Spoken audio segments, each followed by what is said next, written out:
My name is Megan Marco. I'm a doctor of acupuncture, licensed acupuncturist, and owner of Stonington Natural Health Center. I've been an acupuncturist since 2000 and opened Stonington Natural Health Center in 2005. I went to acupuncture school out in Portland, Oregon, and then I had a practice in Portland for 4 years before moving back east. I went to undergrad up in Maine, up at Bowdoin College with, I majored in neuroscience, and the whole mind-body connection just really got sparked there. I started off biology, pre-med, thinking I was going to be a surgeon or a family doctor, and when I was exposed to the mind-body connection by one of my professors there who had studied in Nepal, mostly medicinal plants in Nepal, that's when I was like opened up to this whole new world.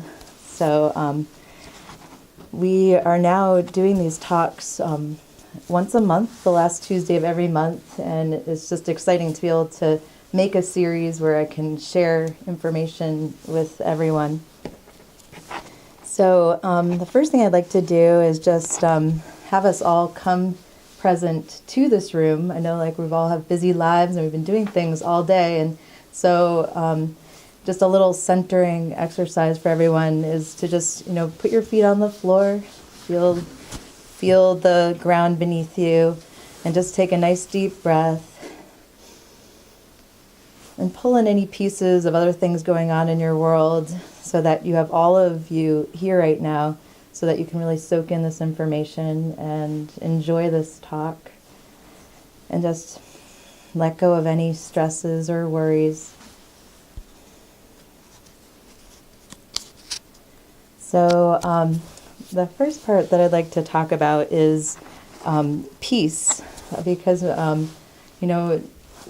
chocolate is a great thing that can remind us of a feeling, but sometimes then when we have this feeling, we can reinstill it in ourselves, even when we don't have that mechanism there to bring it to us. And so other ways to bring about inner peace, that's what I'd just like to talk about, because when we have inner peace, it can lead to world peace. And when we're feeling calm and peacefully internal, we can ripple that out to those around us also.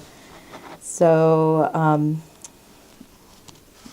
so one way there are many different ways of feeling peace. One that I personally like is acupuncture, as that is what I do on a daily basis and help to bring peace to people. Another thing that might be a quicker thing that you could do is, listening to music that you love and dancing and doing even just that simple deep breathing thing that we just did. Sometimes simple is the best way to attain things. So at the end, we can talk more about acupuncture. For anyone that has questions about that, we can come back to that. And another thing that chocolate brings about is love. And I'm going to get into all the chemicals that bring about each of these feelings in a moment. But the feeling of love is important. Love is one of the best healers, and love is something that we can give to ourselves. Being our best lover in terms of sometimes we feel like we have to wait for someone else to do something for us to feel a certain feeling, and it doesn't have to be that way. I remember back in college I had a roommate that used to always buy herself flowers, and that was a concept I was not used to, like buying yourself flowers. But I thought, that's so nice, like just that little thing of giving a gift to yourself. So treating yourself the way you would like others to treat you, with respect and positivity. That also goes with, I see patients doing that for themselves with the acupuncture. They take that time, and when you're feeling better inside, then you do have more energy to give to those around you. So it's not selfish, it's you building yourself up to have more energy to give to others. So a little history about chocolate. About 3,000 years ago, the Olmecs, who were in the tropical forests south of Veracruz on the Gulf of Mexico. They were the ones that created the word cacao. They were the first ones that cultivated cacao. And so the Olmecs, they always thought it was the Aztecs, but I guess this is a civilization before the Aztecs. I don't know all the history, but that is where it came from. And chocolate was directly referred to as the gods' food. And let's see what else to tell you about chocolate. Just in terms of history, the Mayan and Aztec people drank chocolate. They preferred it hot. They would do it something where they would, take the bean and grind it up and make a paste out of it and make a drink out of it. It was really bitter. So they started figuring out other ways to make it taste better, like adding cinnamon and things like that. And the Aztecs saw, so often it was called cacao, but we also know it as cocoa. They saw the cocoa as a luxury item. It wasn't easy to get the beans out of those pods, and so it was a luxury. And it says that the Aztecs consumed it. It was mostly consumed by the nobility, even. So they used it as a means of payment, medicine for rituals and festivities. So then when Christopher Columbus came over, he got some of the cocoa beans, and it ended up being Spanish friars who really introduced it to Europe. So it was around the Spanish conquest of the Aztecs when chocolate first started getting imported to Europe. So just a little history there. And that was around 1585 for a date. It was still served as a beverage, and the Europeans started adding sugar and milk to it to counteract the bitterness. They weren't as much into the chili pepper. And another indigenous Mexican spice, vanilla, they started adding into it also. So the first chocolate house opened in London in 1657. And let's see what else. Oh, this is kind of interesting. In 1689, noted physician and collector Hans Sloane developed a milk chocolate drink in Jamaica, which was initially used by apothecaries. So they were using it medicinally. And they later sold that recipe to the Cadbury brothers. And let's see, for hundreds of years, the chocolate making process remained the same. They continued doing it this way until the Industrial Revolution, when in the 18th century, they started figuring out mills that squeezed the cocoa butter out of the cocoa, so they're able to make a creamier kind of cocoa at that point. And chocolate started being spread over the world more at that point. That's in the 1800s.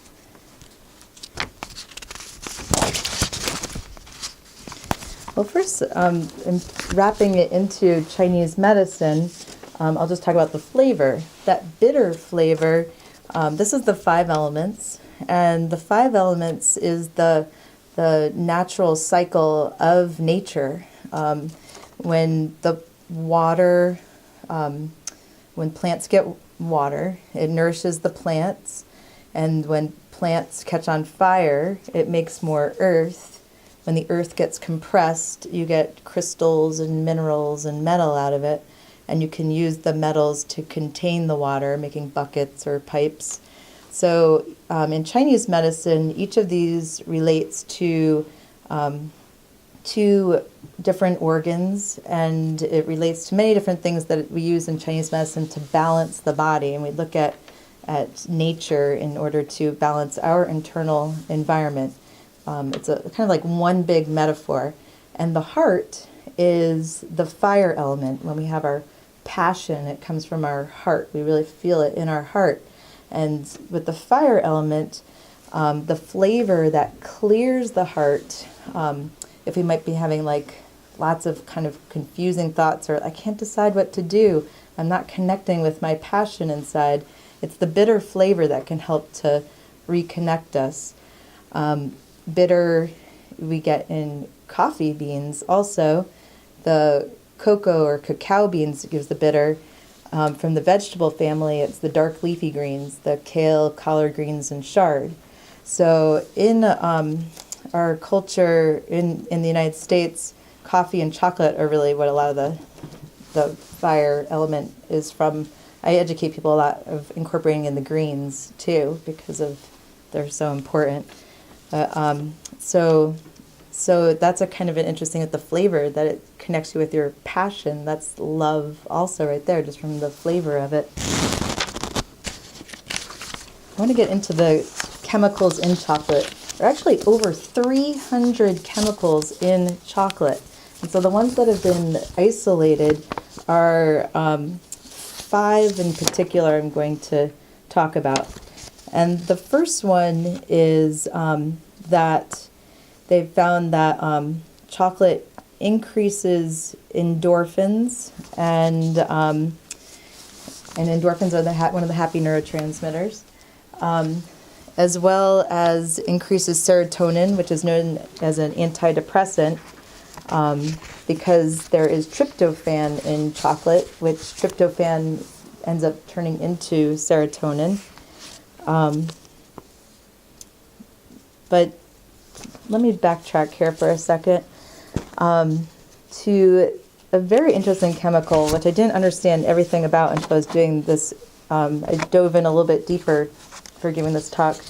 There's a chemical, phenylethylamine. Has anyone ever heard of phenylethylamine?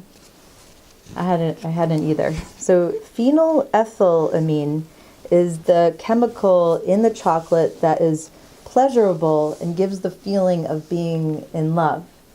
And but it also has a nickname, which is kind of an interesting nickname because it can have some negative connotations too if you think of it this way, but the nickname is chocolate amphetamine.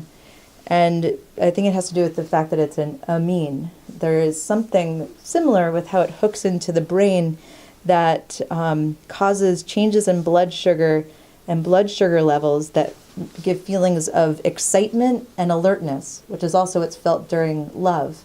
However, it does not have any of the negative side effects of amphetamines, which is good. It's not addictive in that way, but it works in that way of increasing mood, decreasing depression. It does not have a tolerance or addiction, though, which is good. Phenylethylamine is also called the love drug. So that's a pretty addictive, well, I shouldn't say addictive because it's not addictive, but pretty strong pull of chocolate is that love feeling. It gives, and it makes the pulse rate quicken, similar to that feeling of being in love. So that's phenylethylamine, which for me, it makes me think of, if someone's like studying or you need to get something done, let me have a little piece of chocolate because it'll get the heart rate going and help you to focus.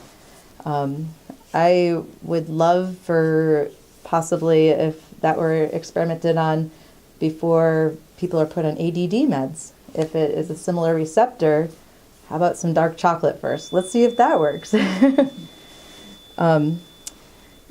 the next interesting compound is anandamide. Has anyone ever heard of anandamide? So that's a really neat one.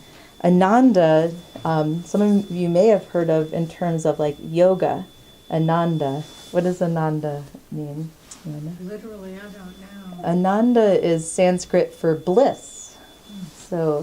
So ananda you'll sometimes hear in yoga kind of things. So anandamide has this feeling of bringing a feeling of bliss. What they found about anandamide, which is in chocolate, is that it resembles THC. But they say that it would take 25 pounds of anandamide to equal like the strength of like smoking pot. But but it's a similar receptor, that receptor of bliss.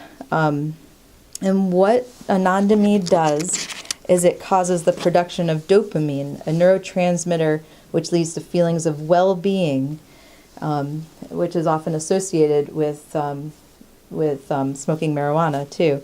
So, but you can get it in a less toxic way, having chocolate.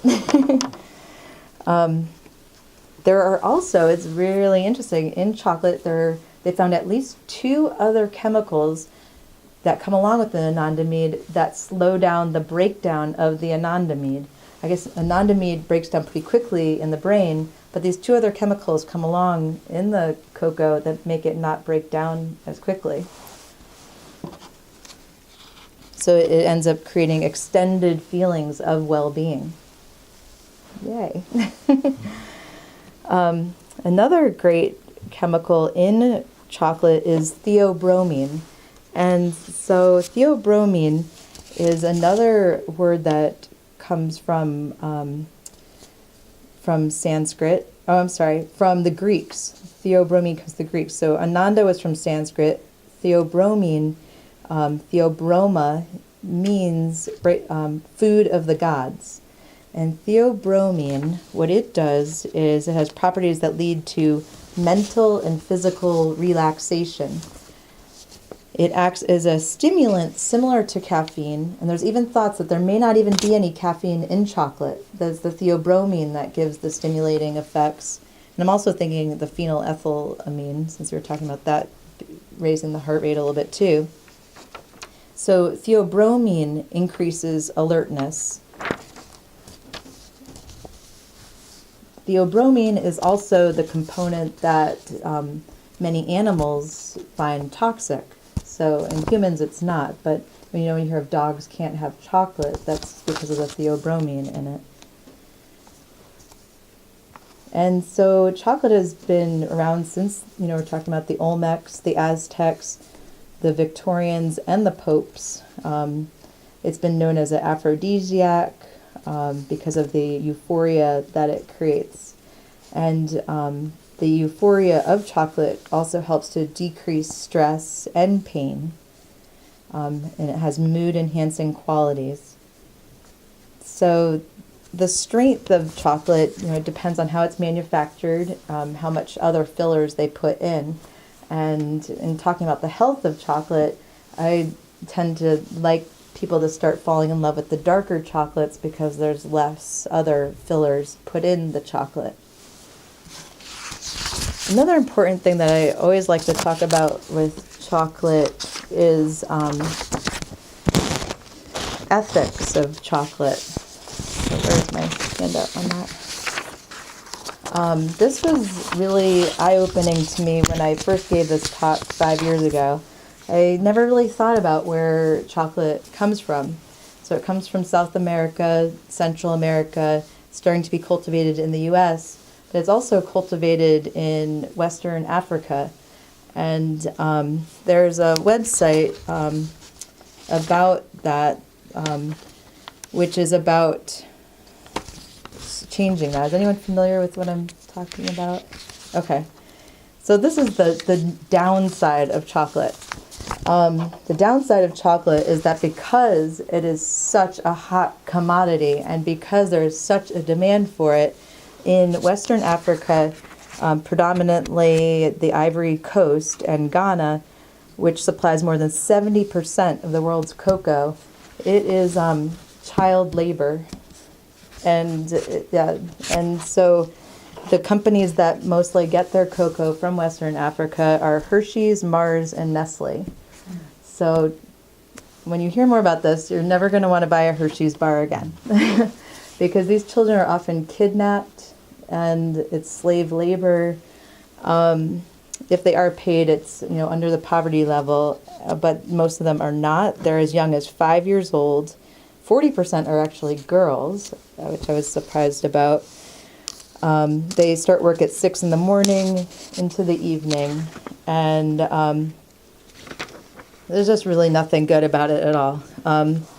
They're fed the cheapest food, corn paste, and they sleep on wooden planks, and they don't have access to clean water, sanitary bathrooms. So I could go on and on. You can research it.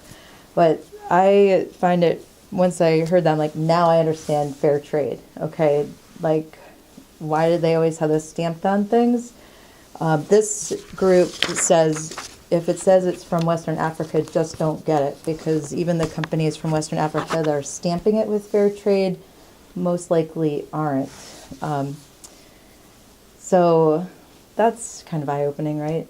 I didn't know that. So on to other subjects.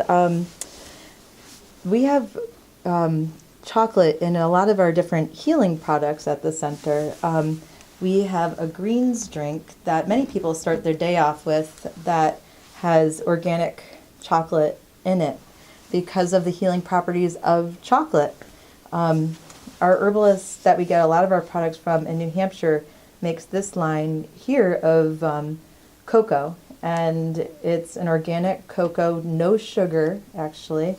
And she has a whole bunch of recipes, which I can give you if you're interested, of brownies, paleo, cakes, and things that she makes with this cocoa. And she's gone even further of, she gets, because there's no sugar in this, of not even using sugar in your recipes, using plant-derived sugar, erythritol. She said to me the other day, she goes, I wish it had a nicer name than that. It just sounds like a chemical, but it's extracted out of plants, and it's 0 calories, but more than anything, it doesn't mess with cholesterol levels. That's what she was explaining to me, that sugar is actually one of the biggest culprits of raising cholesterol, as well as many other things it wreaks havoc on in the body. So on here she has, this is dairy-free, delicious, elixir of the gods, antioxidant, gluten-free. That this is your cup of antidepressant in the morning. Like, do this daily and you'll be set. It's actually quite delicious, and we were thinking of making it, but I didn't really have any way to, like, you want to froth the milk, whatever kind of milk you use, like almond milk, regular milk, oat milk, whatever kind of hemp seed milk, whatever kind of milk you like. You froth it, add a big scoop of this, and you get a really delicious cup of hot chocolate. Our massage therapist Vera is now making custom teas, and these are actually made by her. And there is chocolate and let's see, what does this one have? Yeah, the chocolate mocha cinnamon rooibos is these, and at the end, feel free to come up and you can just open them up and give a good sniff with these. They're delicious teas. And then I'm going to be giving you each one of these at the end. What these are chocolates made out in Mount Shasta, California. And what they did was they incorporated in some superfoods into these dark chocolates. And we sell these up at the center. Blue-green algae, Klamath blue-green algae, which is the only food that is the bluish-green hue. And there's amazing healing properties of that, and it's in the chocolate. And goji berries, which are healing to the kidneys. So a very healing dark chocolate right there. What we also did was Vera created these great sachets of an herb. This is not chocolate, but it's another herb that heals the heart. Yuanger, polygala, seneca root. And you just, you put this in your tea, a little pinch of this, whether it's, one of these teas or a different tea, and it clears heart heat. And so in Chinese medicine, heart heat can be anxiety, it can be even depression, it can go either way. It can also be like, again, we were talking about that muddled thinking of feeling unclear, which can lead to stress, insomnia. So this is has that bitter flavor, as Andrea knows, because she tried to take a bite of one of these and she's like, ooh, I'm like, no, you're not supposed to bite it. You just put a little pinch of it in your tea. So we have those. And then I grabbed some Chinese herbs. These don't have chocolate, but I just wanted to incorporate that in about heart. This is an herbal formula that's calming for the heart. It has heavy settlers that just give you that bear hug of like, everything's going to be okay. And then This one is, and this is Ardesia. Ginseng and Longan is really good for someone who's kind of depleted. It helps to build their blood, and then it has herbs that help with sleep and heart palpitations. So like we really look at the root of what's causing things. Sometimes it's that the absorption of the nutrients isn't enough, so we want to get that going so the heart has the fullness so the palpitations aren't happening. And let's see, Blood Palace formula. I'm going to give a quick look here, but I think that is.